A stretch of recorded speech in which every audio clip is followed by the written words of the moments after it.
The zombie apocalypse genre has been done to death, pun intended. But that doesn't stop its various fans from enjoying the genre. If I'm being honest, I've been kind of back and forth on the zombie genre for over 10 years. There was a time where I absolutely loved it, but I feel like at one point it got kind of oversaturated, and for me it kind of went stale. There were certain entries throughout the history of the zombie apocalypse genre that I have just always loved. Like if you hit me up and you want to watch Return of the Living Dead, if you want to watch Shaun of the Dead, Day of the Dead, I'd pretty much be down. There's others, but those three are probably my favorites. And to be honest, when I found the manga that I want to talk about today, I wasn't expecting to find this manga.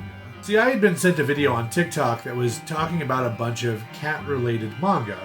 One of them was called The Walking Cat, and it was about the survival of a zombie apocalypse as told through the eyes of the cat one of the survivors owns. I wasn't sure if it was something I was going to enjoy, but I thought I'd check it out. So I went to a bookstore, looked around, and I found it, but I put it back when I found this. Night of the Living Cat. A virus spread across the world is carried mostly by cats. If an infected cat cuddles you in any way, you will slowly, and other times very quickly, turn into a cat yourself. Not a cat monster, like you will literally turn into a cat. And when I say cuddle, I mean cuddle. These cats aren't biting you, they're not eating flesh, they're not even zombies, they're just cats. They cuddle you, they purr, they bake biscuits on your chest, and you become a cat. I read the back of this and I thought, yeah, I'm gonna need to buy that. Shut up and take my money!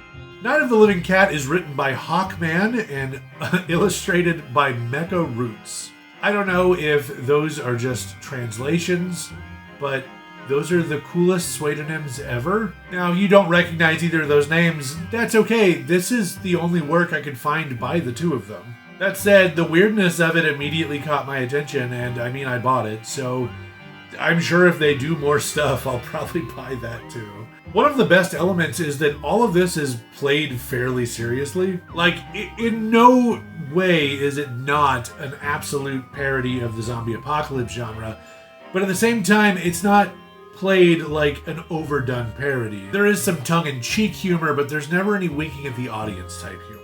See, the world of Night of the Living Cat is one where cats are the most popular pet. 90% of this world's population owns a cat. There are even characters who have cat allergies and still love cats. I used to be riddled with cat allergies when I was little.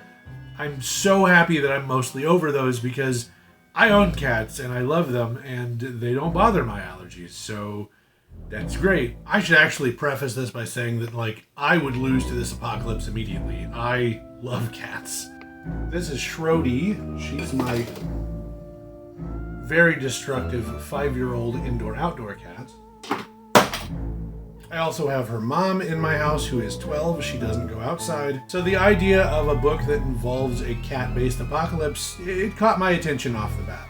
And for anyone who's familiar with the apocalypse genre, you don't need to worry. There isn't any violence against the cats. Despite what's going on, no one in this universe can bring themselves to actually harm a cat, which is both wholesome and very hilarious given the context. There's even a bit where an entire SWAT team shows up and all they do is put up a bunch of plastic bottles hoping that'll slow them down like it's a fucking YouTube video. So let's talk about the art here. First off, the art is very detailed.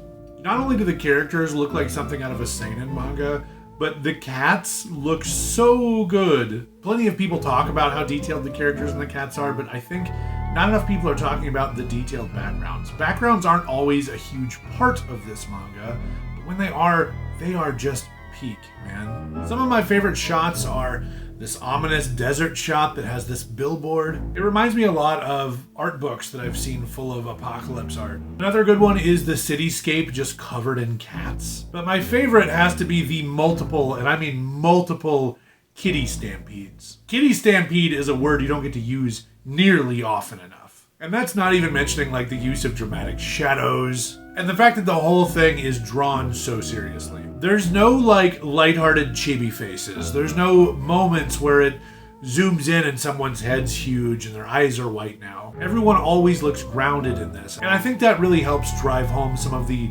absurdity of the horror in this situation. Because it's played like this is horrifying.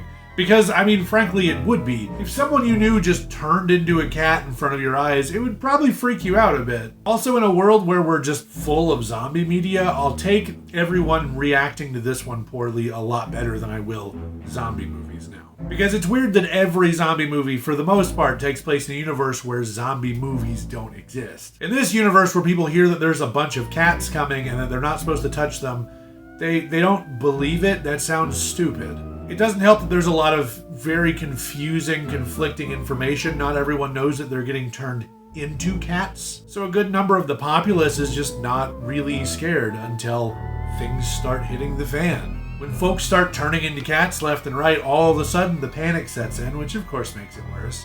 Another thing I really appreciate is the use of zombie tropes. Tropes that are frankly stale in zombie movies are used so well here because it's not a zombie movie, and it really does make all the difference. A number of survivors have locked themselves into a supermarket, and they're trying to figure out how they can get out because rescue should be on the way. Suddenly, the breaker goes out, and there's no power in the store. It turns out one cat who was still in the back room saw a rat, swiped at it, and accidentally hit the breaker.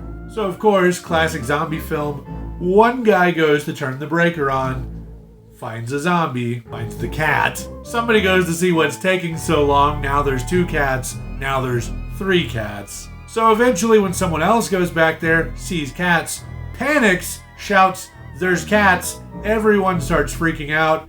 Next thing you know, there's a bunch of cats. It was a pretty solid use of that trope. You've also got the idea of covering all of your skin so that you can't be touched. There's a whole really epic bit where 2 of our main characters are completely dressed up to try to keep the cats from being able to cuddle them. Because I'm pretty sure they have to cuddle like close to your bare skin. It's not really explained yet, but the first 2 volumes are just the prologue, so maybe we'll get more later. I don't know. As you can expect, with this being the prologue, a good majority of it is just the downfall of humanity, the downfall of society to cats. And if that sounds like something that would just make you laugh, yeah, then this might be for you. Now, if you're not entirely convinced, then we need to talk about the characters. Our MC is Kunagi. He's an amnesiac who's been working at a cat cafe. He can't remember anything about his past, but he is just chock full of cat facts. Literally, this dude is a walking catapedia. Along with Kunagi is our second main character, Kaoru. Kaoru and her brother were the co-owners of the cat cafe before the apocalypse started. They were the ones that found Kunagi wandering around in the rain, confused as to who he was. Next is Tanishi, a regular at the cat cafe. He's just a big buff dude that likes coffee and French toast, man. He visits the cat cafe because seeing the cats cleanses his soul, in his own words. Oh, please. I have no soul. Throughout the 2 volumes, he's shown to be a really strong guy, not just physically, but in a willingness to help those around him, especially his friends. Also, the fact that he's willing to crash a truck to not hurt some cats. That's pretty dope.